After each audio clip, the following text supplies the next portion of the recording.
সবাই কেমন আছো? আশা করি সবাই খুব খুব খুব ভালো আছো। আমিও খুব ভালো আছি। নতুন একটা ব্লগে তোমাদের সবাইকে অনেক অনেক অনেক স্বাগত।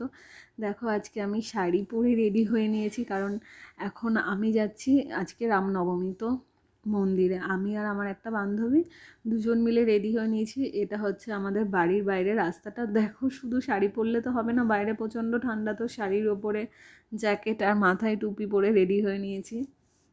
এবার আমরা বেরোচ্ছি। তো এইটা হলো রাস্তা।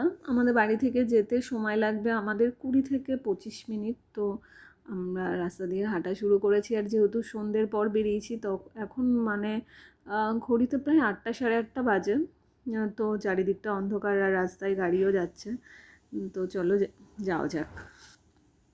আর এটা হচ্ছে হাডসন পার্ক, যে পার্কের একটা ভিডিও আমি আমার চ্যানেলে এর আগে পোস্ট করেছিলাম। তো এই পার্কের পাশে একটা ভালো মেন রোড মতো আছে, তো তার সাইড দিয়ে যাচ্ছে আর প্রচণ্ডই হাওয়া। তো দেখতে দেখতেই মন্দিরে পৌঁছে গেছি আমরা। কিন্তু সেদিন জানো তো, রামনবমীর দিন মন্দিরে গিয়ে আমি বেশি ভিডিও করিনি, কারণ একেবারে অনুষ্ঠানের শেষে পৌঁছেছিলাম।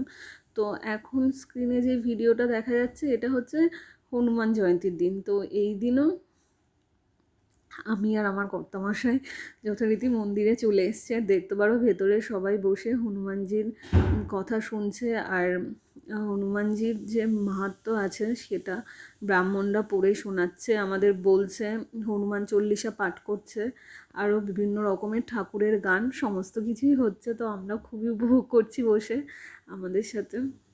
তোমরাও দেখো।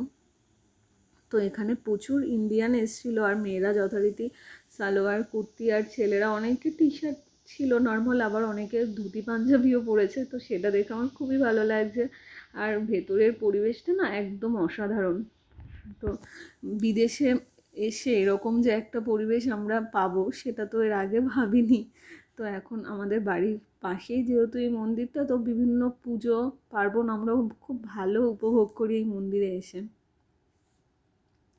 তো এখন মন্দিরে আরতি চলছে, সামনে দেখতে পারো ব্রাহ্মণ আরতি পাঠ করছে। এবার তারপর উনি আমাদের হনুমানজির যে মাহাত্ম্য সেটা কিছু কথা বলে শোনাবে। চলো তোমাদের সাথে শেয়ার করছি, শুনতে। एलिफेंट गॉड जब आता है तब भगवान गणपति कभी भी सामने नहीं आते, सिर्फ और सिर्फ एलिफेंट ही आते हैं।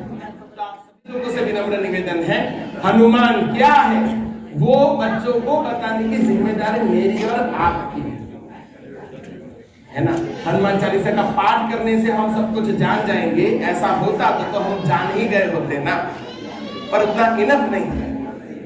मेरे और आपके बच्चों के दिमाग में अगर जो धर्म के प्रति इतनी जागरूकता, धर्म के प्रति इतनी अगर जो श्रद्धा नहीं हो पाई है, तो वो मेरा और आपका दायित्व है।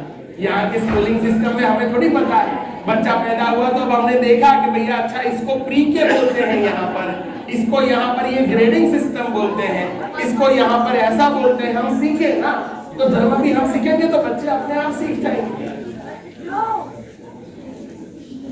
आइए भगवान के चरणों में साय। जय हो, जय हो,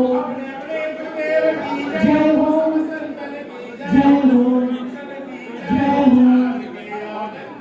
जय हो, पार्वती पते हर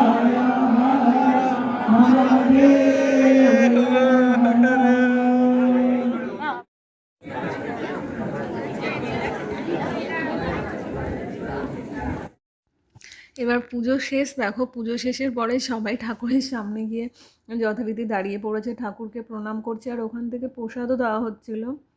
আর একটা সাইডে সবাই লাইন করে দাঁড়িয়ে আছে, ওই হাতে সুতো বেঁধে দিচ্ছিল একটা। আর হচ্ছে আমরা হনুমানজিকে নিজেই, ছোট একটা হনুমানের মূর্তি ছিল ওখানে, আমরা নিজেরাই ঠাকুরের পায়ে তেল দিচ্ছিলাম, ফুল দিচ্ছিলাম, প্রার্থনা করছিলাম। তো সেটার জন্য লাইনে দাঁড়িয়েছিল। আর এটা বেরোনোর মুহূর্তে আমি কিছু ফটো তুললাম। আর জানো তো খুব সুন্দর প্রসাদেরও ব্যবস্থা ছিল, তো প্রসাদ খেয়ে খুব ভালোভাবেই ফিরেছি, কিন্তু প্রসাদের ফটোটা তোমাদের সাথে আর শেয়ার করি। তো এইমাত্র হনুমান জয়ন্তী শেষ করে আমরা সবাই মিলে বাড়ি চলে আসলাম।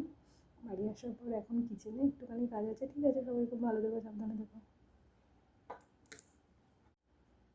তো আজকে ব্লগটা এই পর্যন্তই রাখলাম। তোমাদের কেমন লাগলো এই ছোট্টখাট্টো আমার হনুমান জয়ন্তীর ব্লগ আমাকে কমেন্ট করে জানিও। সবাই খুব ভালো থেকো, সুস্থ থেকো।